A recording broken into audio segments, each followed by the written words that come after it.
Well, guys, how's it going?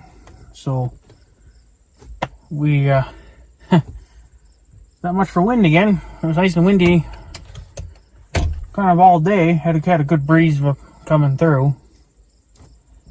But of course now, since the sun's going down, we're not going to get shit for wind.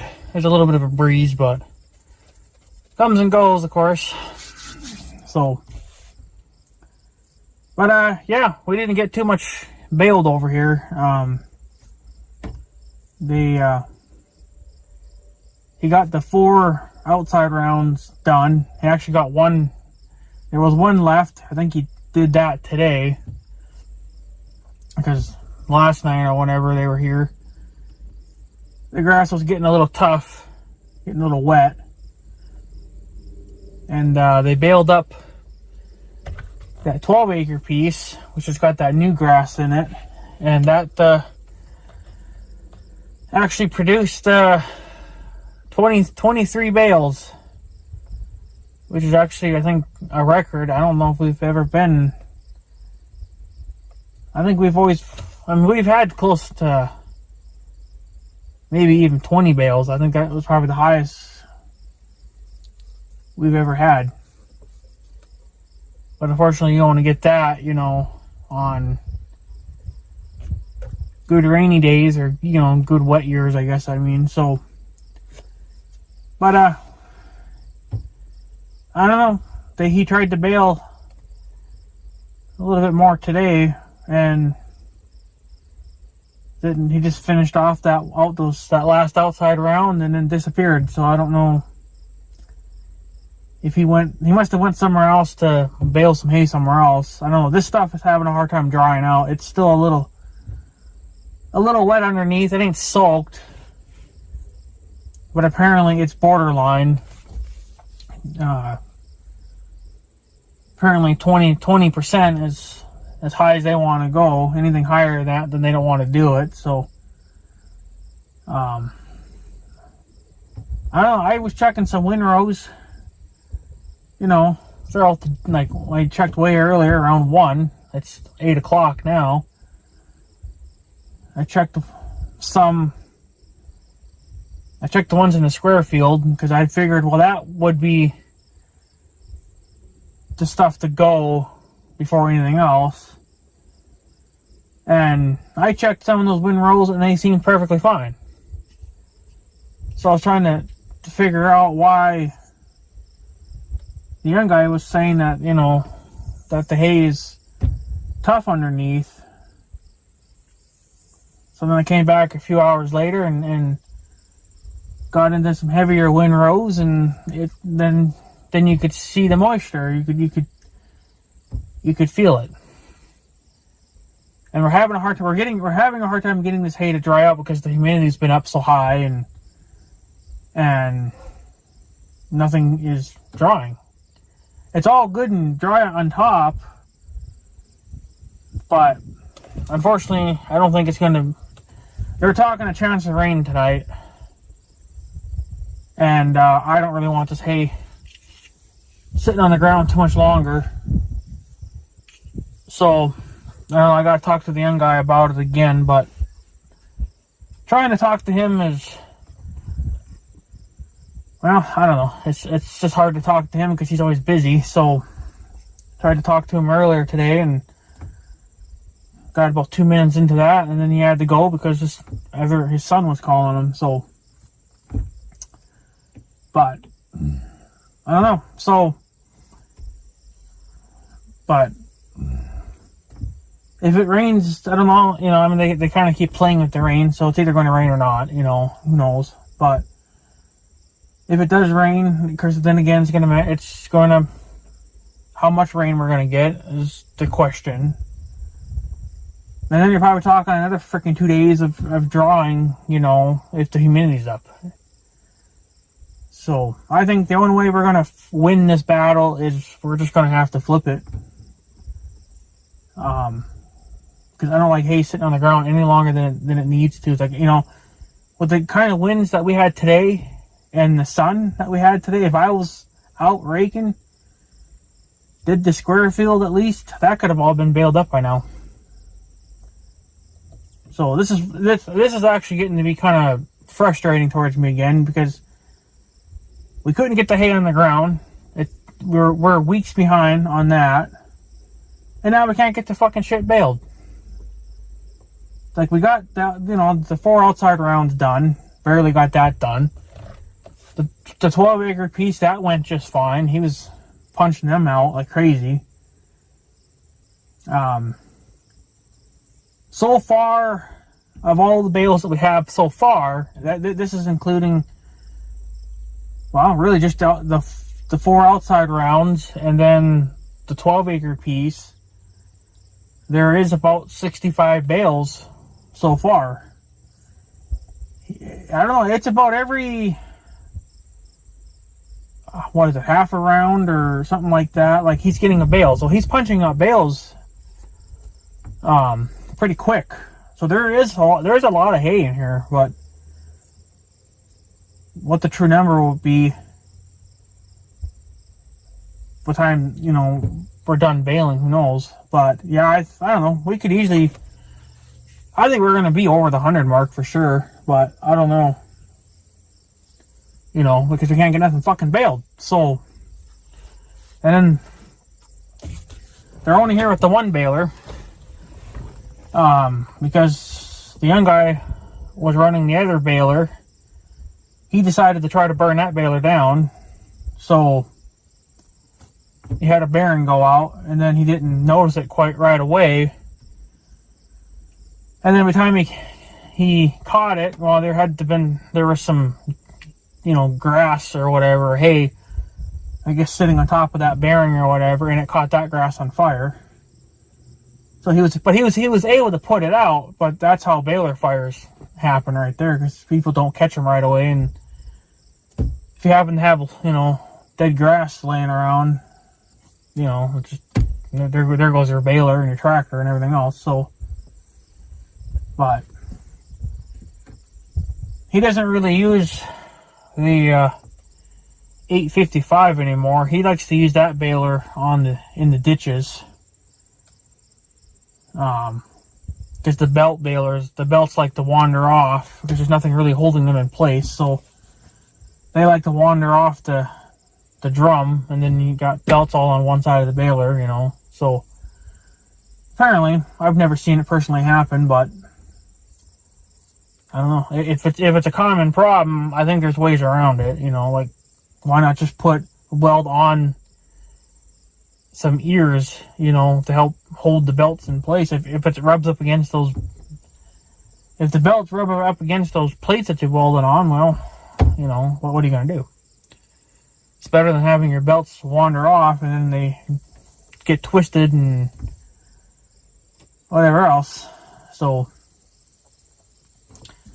but I don't know. It is what it is, I guess, at this point. So, but nothing more is going to get baled tonight because I don't know, I guess the hay was still too tough, so he decided to go somewhere else and bale up some of that grass. So,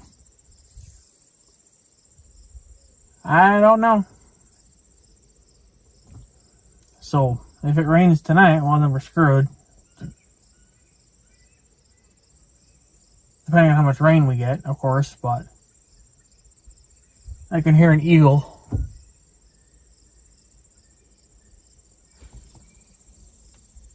I know we have eagles around here, but I don't know if any of them are making a nest. I've yet to see an eagle nest in here somewhere. I think eagle nests, they're pretty damn big, so I think I would notice that in that, but I've yet to see one, so I can hear one singing down here. I see them down here all the time, so I know they like to hang out down here. Well, yet to actually have an eagle nest around here, I don't know. Because that'd be kind of interesting, I guess. But, yeah, so, I don't know. At this point, I don't know. So,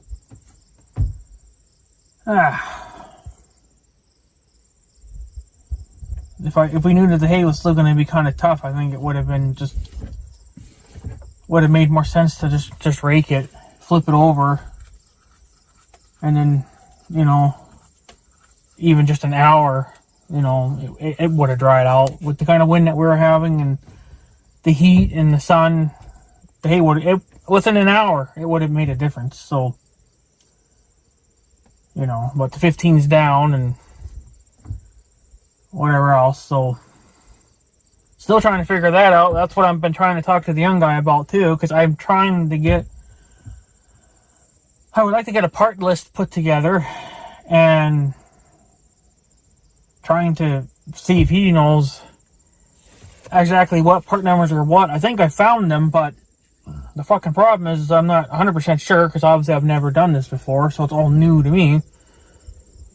So there's a company online, and they're on YouTube too. I think actually One Lonely Farmer does business with them. I don't know if they have multiple stores or if it's just a one, but yeah, I don't know. So, but they have the part numbers and they show what the parts look like, and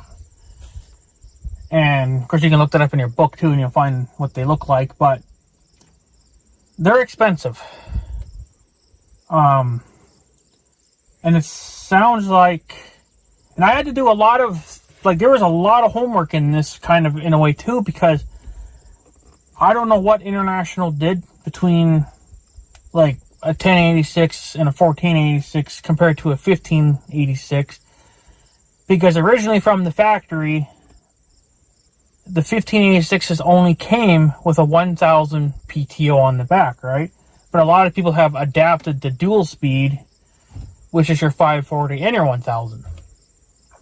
A lot of people have, even my 1586 has that, which is a good thing, but honestly, I would have just made it do even with just 1000, because you can get equipment that just runs on 1000. It's not that big of a deal for me. So 540 is just more convenient, because if you're running something smaller, then you can do it, but for baling hay and cutting hay, most of that stuff is on 1000 too. So, but no matter what, well, it looks like even on, see, the thing is too, the young guy doesn't exactly remember, because he says it's been years since he's had to do this. But from what he told me a few weeks ago, is that it sounds like he wasn't 100% sure, but he thought that we could just take the lift arms off and then the torsion bar would slide out either side. It will not, because from what it shows in the pictures, and I did see a video on this, that the torsion bar, which in the book and online, it's just called a shaft. It's not called a torsion bar. So, again, why there's two different names for one part, I don't know. I guess it's just whatever you grew up with is what you know. So, but what it shows like online is, and what I've seen in that video, is that the torsion bar is actually bolted into place. There's an arm that comes down from above, and there's a U-shaped bolt, and that bar and that thing would clamp onto your torsion bar. And I think that just stops the torsion bar, I'm guessing, from just sliding left to right and maybe up and down, and maybe it stops it from twisting. I don't know. I'm not really sure. So no matter what, the PTO has to come out, no matter what. So, but in order to get the PTO out, I know what's going to happen. If we try to pull the PTO housing out, we're going to rip the gasket.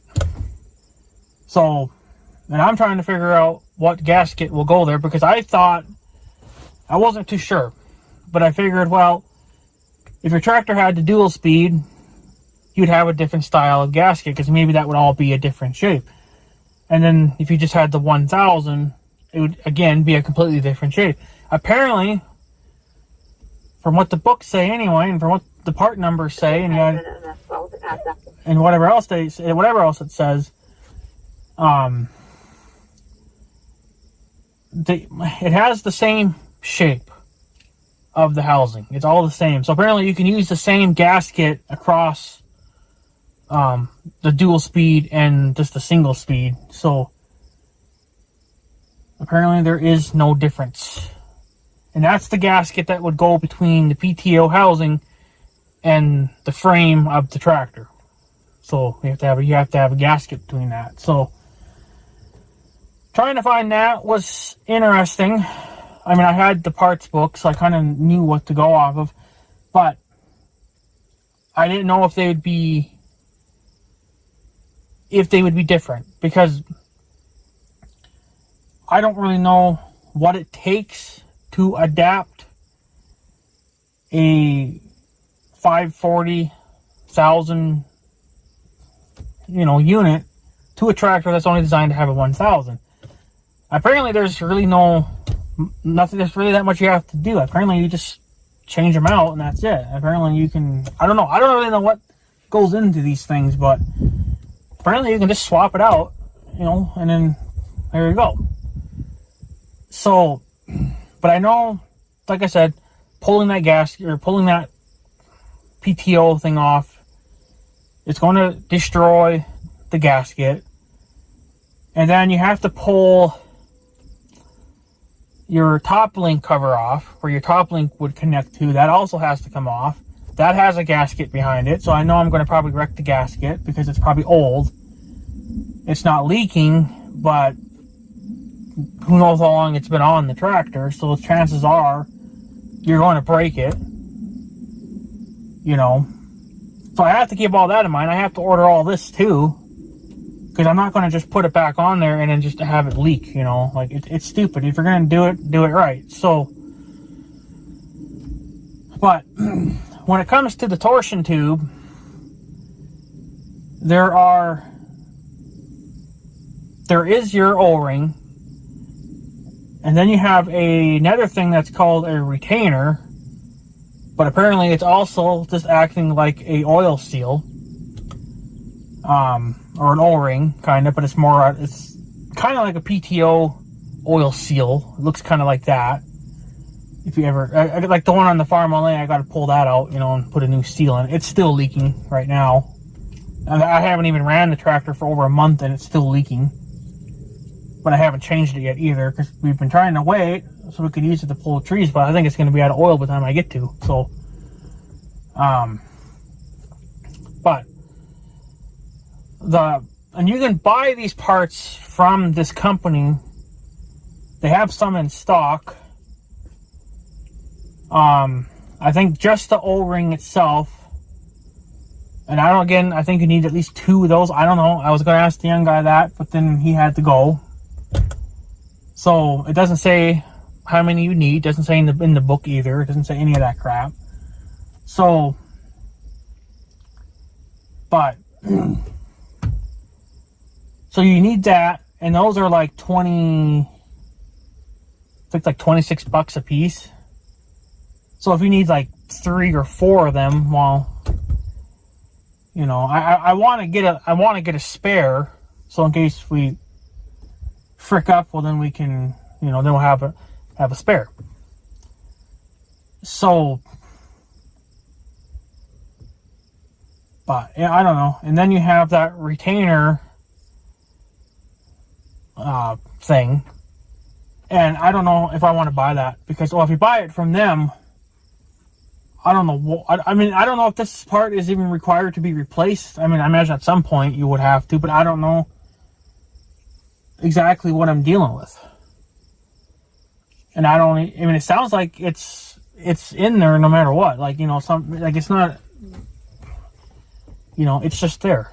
Some tractors don't require certain parts, because if you don't have that certain part on there, well, then you don't need that other part, right? So, but the freaking retainer, okay, from them is $161 for one. And if I need 2, that's like $300. Like, that's crazy. So I'm hoping that that's not what I need. Because if I need those, the tractor's going to be down even longer, you know. But I have to kind of, you know, if I do need them, like if the young guy says, well, you need them regardless, okay, well, then that changes how I'm going to order my parts. Because I can only order a certain amount because that's all I'm going to be allowed to have. Like, that's all I'm going to get because everybody else wants money. So, like, if I have to order those parts, then I'm not going to be able to order those parts until probably September. And then October will be out because that's, you know, taxes. So the tractor's not going to get fixed this year, I don't think. I don't think it's going to happen. But for the O-rings that are like,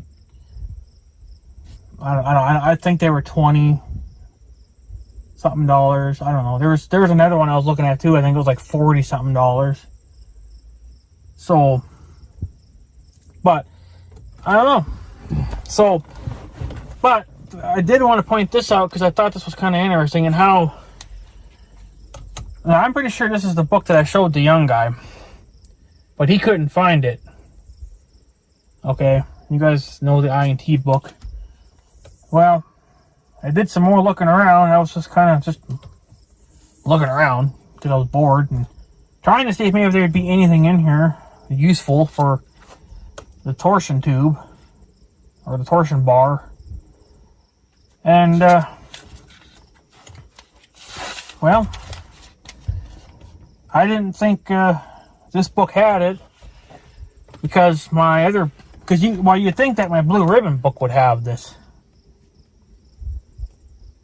But it don't. What the I&T book does. Here it is right here. That's your torsion tube. All your mounting crap. That's all your O-rings and all your stuff right here. Never knew it. You would think after, you know, looking through this book, because I still wasn't really looking through it all that well. But, again, in here, the part numbers, there's no part numbers. But that's alright, because if he points out, well, the parts have a number to them. So, you know, like 1, 2, 3, 4, 5, and so on, right? Okay, well, in here, they're different. Compared to online, it's actually, you know, it's just, it's different. So, like number 4 in the book, here is apparently the O-ring that I need, you know, and it shows here like there's supposed to be 2 of them, because you have one here. I don't think this is going to show up on camera, but you have one right here. There's number 4, okay, and then you have another number 4 up here. And this is for the torsion tube, and then this one is for the link, or for that part that I'm trying to remove right now for the 3-point hitch. That's what your lift arm connects to. That's where the pin is at and everything. But right here, that's that clamp, or that arm. There's your U-bolt.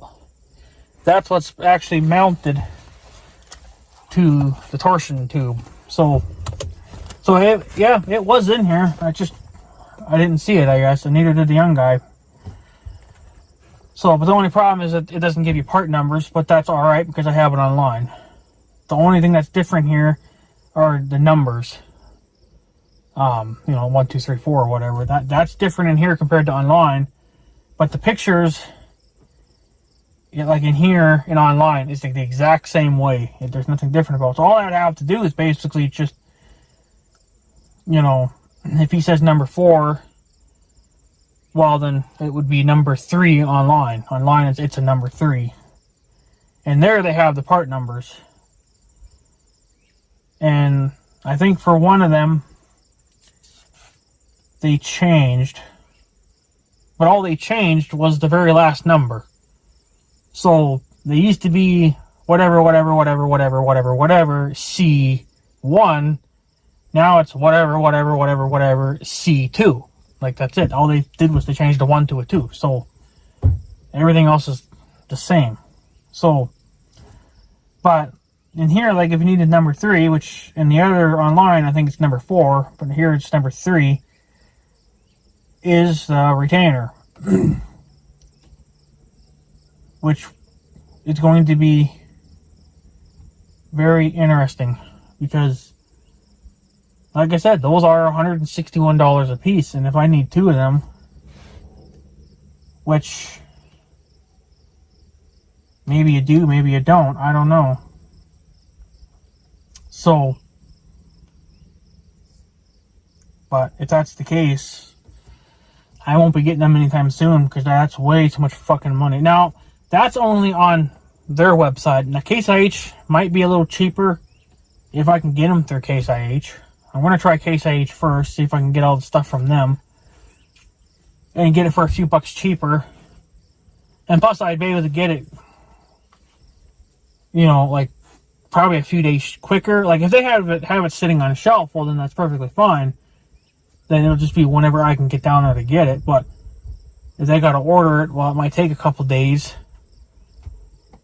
And then, you know, but I'm not being charged for shipping and handling.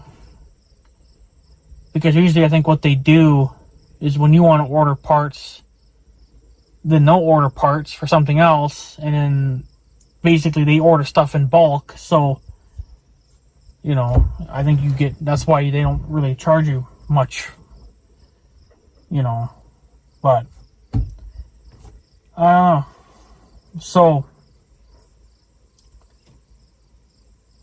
but it's going to be, it will be interesting.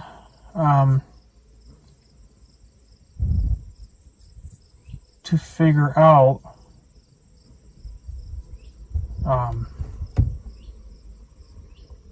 it's interesting to figure this out, but every time I want to talk to the young guy about it and ask him questions, then he always has to leave for some reason. So, at this point, if this is how it's just going to keep going, where I just can't get a hold of him and just can't, you know, pick at his brain for a while, well, then I'm just going to have to order what I can order, and then if it's the wrong part, too fucking bad. Well, it'll just have to work then. So, because I'm going through him because I want to make sure it's the right part. So then, going into the future, because I'm sure I'll probably have to do this again in the future, you know, maybe when I'm 45, you know, I'll have to probably do it again. Then I'll have all this stuff written down. I'll have all the part numbers and what they are, and it'll all be written down, and then I'll know what to do. You know, it's like getting engine oil, you know, for all my machines. I have all the stuff written down. I have all the part numbers for the filters. I even have the item numbers for the type of oil that I want. You know, like, I have all that. But I don't have anything for the torsion bar, you know, and I don't have anything for much of anything else for that tractor, you know. So, but yeah, I can't believe it was here. It was on page 118. So, it was actually kind of interesting that it was even here, considering it, you know, that, you know, the young guy looked through this book and we couldn't find it. So, but we found it. It's here. I'm looking right at it, and I even got it bookmarked now with a little green thing. So, it's here, and no matter what, I mean, at least as far as I can tell, at least from the 1086 and up, I don't know about the 986 and under, because I didn't look at those tractors, because I mean, I guess I kind of can. I should have looked at the 986s as well, because since the 986s would technically be a smaller tractor, you know, you think that their torsion bars would be a little smaller too, considering that they can't lift quite as much as what mine can. But it looks like, from at least from the 1086, up to the 1586. I don't know about the 1486, but I'm sure it's the same. They all take the same part number for that PTO gasket, right? So, and yeah, so I figured, well, it's the same then for the O-rings, and they call it a retainer, but they also have oil, O-ring oil thing. I don't know. That doesn't make any sense. The young guy didn't understand it either, to why they call it a retainer. And he was wondering what the hell that even went to. But I don't know. I mean, he probably hasn't had to do this for years on his 1086, so, you know, this is all kind of trying to get his old brain cells to remember, you know, just to try to dig that far back in his memory to see if he can even remember what was there. But I don't know. But I think for $20-something a piece for a stinking O-ring, that's kind of a lot. And it looks like you need maybe at least 2 of each. You know. So, but I don't really know either. So, I don't know. It's just, goes a couple of people riding their bikes. I don't know. Like I said, you know, I mean, this is all new to me kind of too, you know.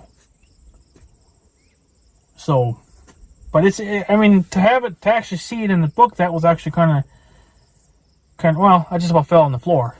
Because I didn't think it was in here, but it is. So, not that it helps a whole heck of a lot, because I don't have part numbers, but I do online. But I want the young guy to look at them to make sure that these are what we truly need. And here it would be number 4. So, and do we need number 4? How many? Number 3? And how many? You know. Because that's all that there is for O-rings in this thing. So that's really that's where it's got to be leaking. It's at that point. So, but I just don't know what else you can, you know, I don't know where else it would be leaking from. So, I mean, almost from what it looks like in the pictures, there's only O-rings on the one side, which I don't think would make sense, because you think there would be some on the other side too, but, you know, but there could be too. I don't know. So, but that's what I wish here in the book would say too, is how many do you need? You know, and so far, I'm not seeing that anywhere in this book. All it says,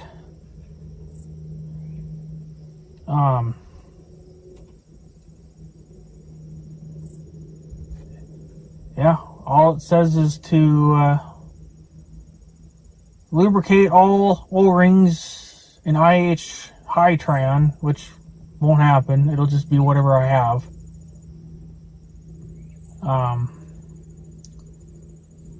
Looks like there was, where did I see it now? There was also something in here for torque specs, but that might have not been.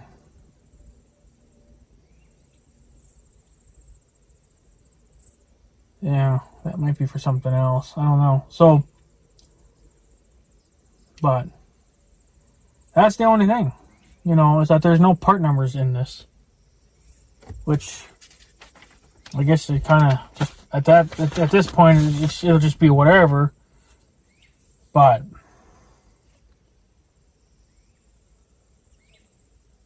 I don't know. So just trying to.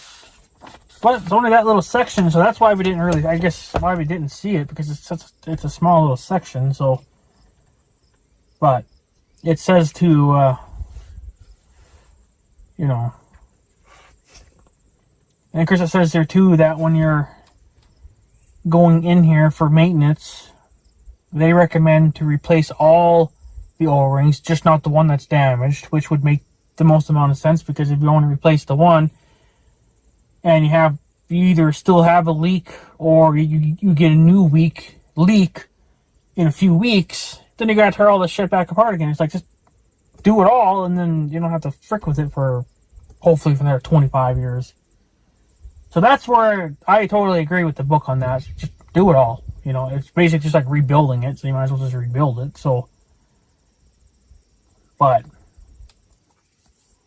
yeah, absolutely insane that I never knew this was in here. And I haven't looked at this book really since. I mean, I peeked through it, but I guess I don't study my books hard enough like I should be doing. Instead of bitching, I should just become, I guess, studying them. But the other problem is, too, is that I don't mark. Some people, they like to fold the page over, you know, to mark the page if they want. I don't like doing that. It doesn't really help me with anything, because what if you fold over more than one page? So I'm trying out these little, I can't even see it. That little green guy there, little sticky things. I got a big pack of those a couple years ago, and I mean, they're just paper, so they kind of bend over it with time, but they're still kind of there. I have, well, one in this book, and then I got quite a few in my parts book. And I might have one in the service book, the blue ribbon. I might have one in there. But I also like to use, now they ship these with the book. This is to keep the book from bending, I suppose, during shipping. They send this chunk of cardboard. Makes a good bookmark, especially if you don't have a sticky note like I do, or these little sticky things. You can just use a bookmark, you know.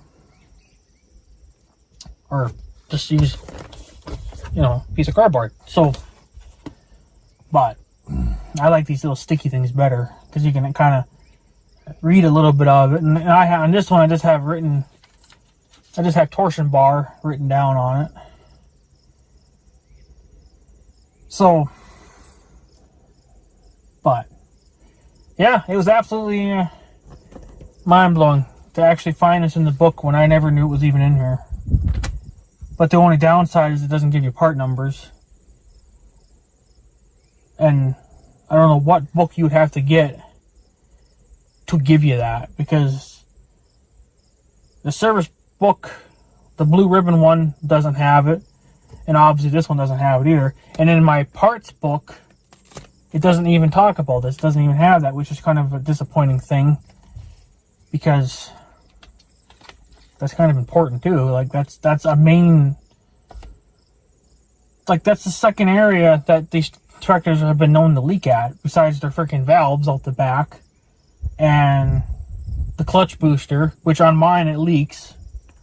It's not spraying, it's getting wet. But the young guy said he had to rebuild one on I think it was the 986er a couple of months ago. He says it was spraying oil, or, you know, oil, so he had to replace or get it and rebuild it. And there was a video on YouTube about that too. The guy rebuilt one too. Just O-rings and stuff. You know, it goes bad after a while. So, but yeah. So I guess the old IT book did pay off, I guess, even though I still prefer Blue Ribbon. But unfortunately, I don't think Blue Ribbon makes books for everything. But yeah, so I guess actually the old INT here, she did pay off. She did pay off for once. So there we go. So it is in there, but the question is, you know, what else is in there? But I don't have any other problems. I kind of would like to maybe next year, and this is something I want to try on my own, because I'll probably maybe get help at the end. I don't know. I want to rebuild my what do you call those things? The outlets in the back that you plug your hoses into, your hydraulic hoses. I want to rebuild mine. But I don't think I want to go to like a newer style. you know, like Pioneer or whatever. I want to keep it IH original, and I don't know what IH. I guess it would say in the book. I don't know if there's like a true IH thing, or if they go under a different name. Because I want to keep it original. I don't want to switch it over to like Pioneer or, you know, something new. I want to keep old. So I want to stick with the old school stuff just because I like it. So, but yeah, so I'm just checking hay. You can feel the hay starting to bring on, you can feel it starting to grab moisture now. I can see clouds brewing back there. I don't even need my freaking glasses anymore. Sun's under anyway. But he got the 4 outside rounds baled off. So if I had the rake, it'd be a piece of cake. But the young guy was supposed to call me back too when I called him earlier, but he never did. So either he forgot or something else came up. So, but whatever. It's just at this point it is what it is. But I don't know how good this will show up on camera. Climb up the stinking hill. But 23 bales off this 12-acre piece. So not bad. I think it's actually pretty good. I don't know. I think the most we've ever had was 20 on a good year. And then that one year we got 15.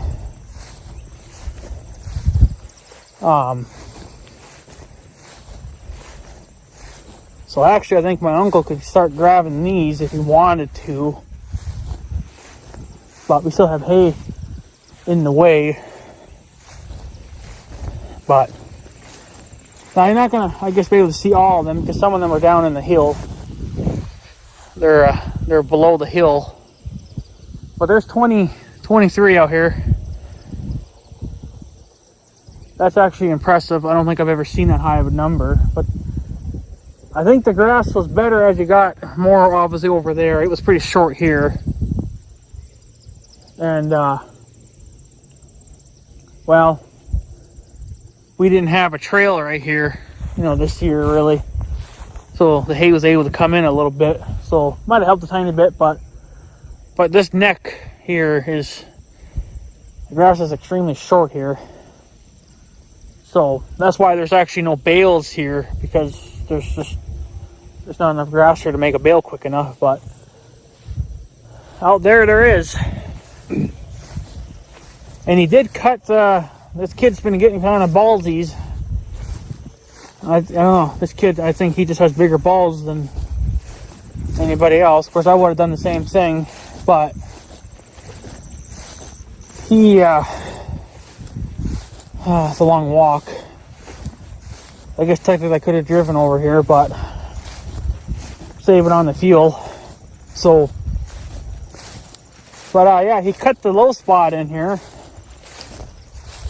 I don't know whatever made him want to do it. If maybe he saw one of my past videos or something. Maybe he's watching my videos. I don't fucking know, but the only problem, the only thing that was stopping him from, well, there's two things really. Well, no, well, kind of three things maybe. One is they didn't know if it was going to be wet down in here, which I'm sorry. It's not going to be wet down here if you're not having a wet year. Which is funny, it wasn't wet because we had a wet year, so obviously it's pretty dry down here then. But and the other thing is they didn't know what was in here for like trash. I mean, you can even see where it's never been mowed before. There's your brown line. So this is all new cut. But the main thing that was stopping him from going in here, and I was going to work on that this year. I still have to. I don't know what made him want to do it, but he did it anyway. When he was mowing in here, he took out the bush that was growing down here, and that's what I was going to take out this year. just so we can see. Look at all the dead grass from last year. It never got mowed or anything, so it's just all laid down, and then the new stuff grew on top. Well, by him taking off the new stuff, the old stuff could, I think, could actually rot down a little quicker.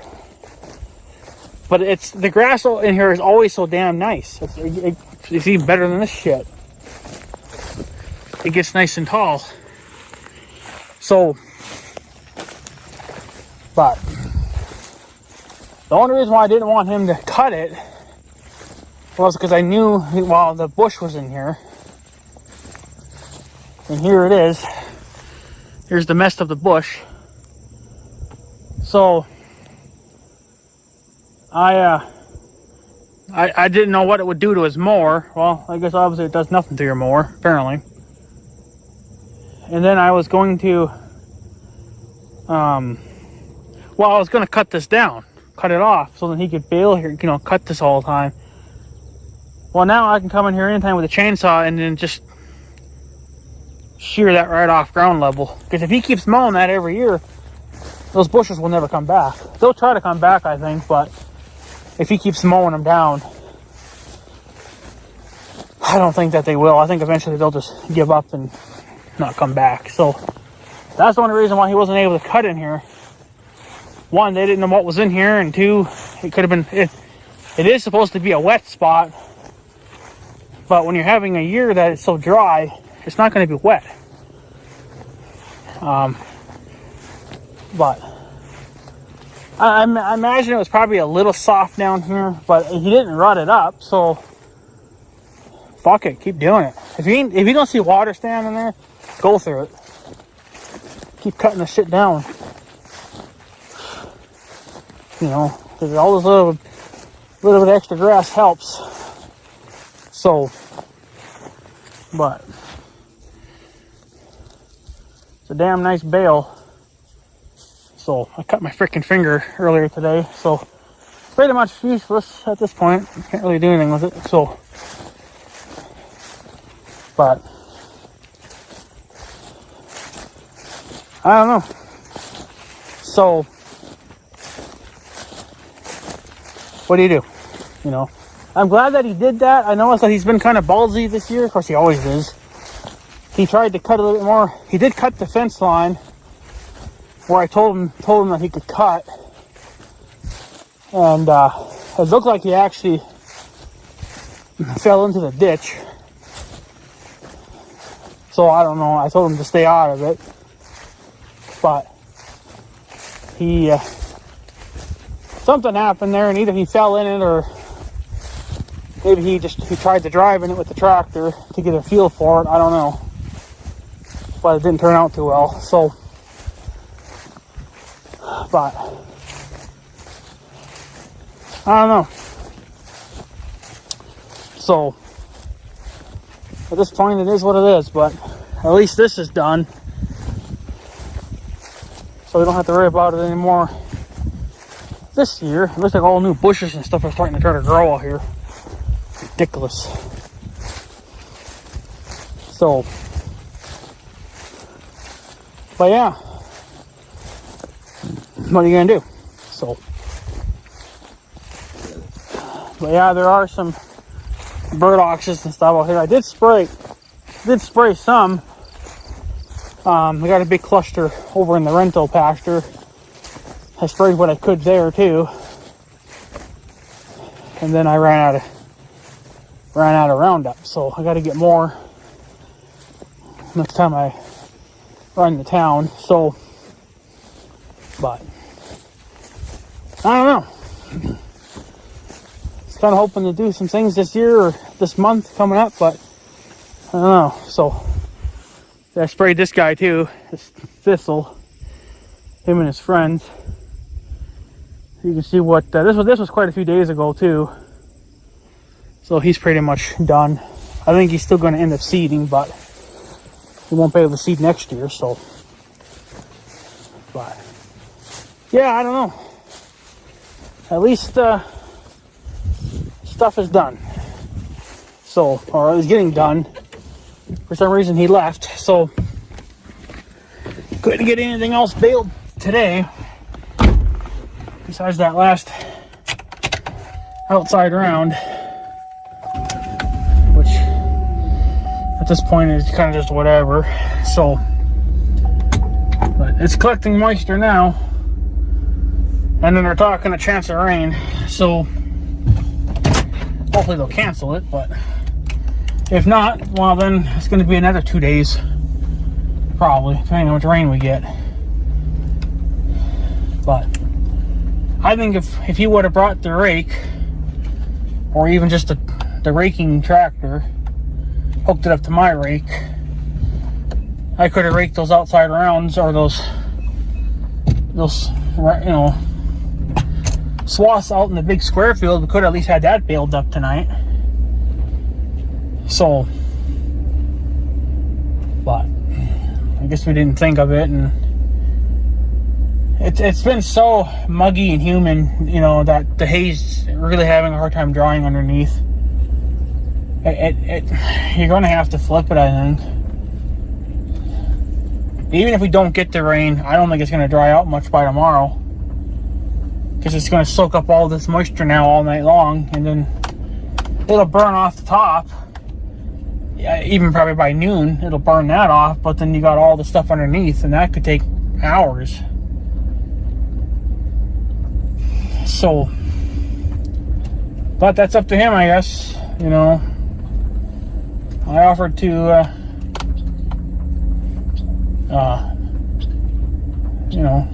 I'm offering to rake, but it's just, he's got to bring a tractor. Apparently he had a John Deere 620 that could do it, but it's not the greatest thing in the world. Well, what is? Everything we own is a pile of piss. So, but that's because we run everything hard. So, but I don't know. So, but I guess at this point, guys, I'm going to take off. That's all that there is to report. It's kind of a long video, I know, but I mean, these windrows are nice and super thick, so that's why they're having a hard time drying out. But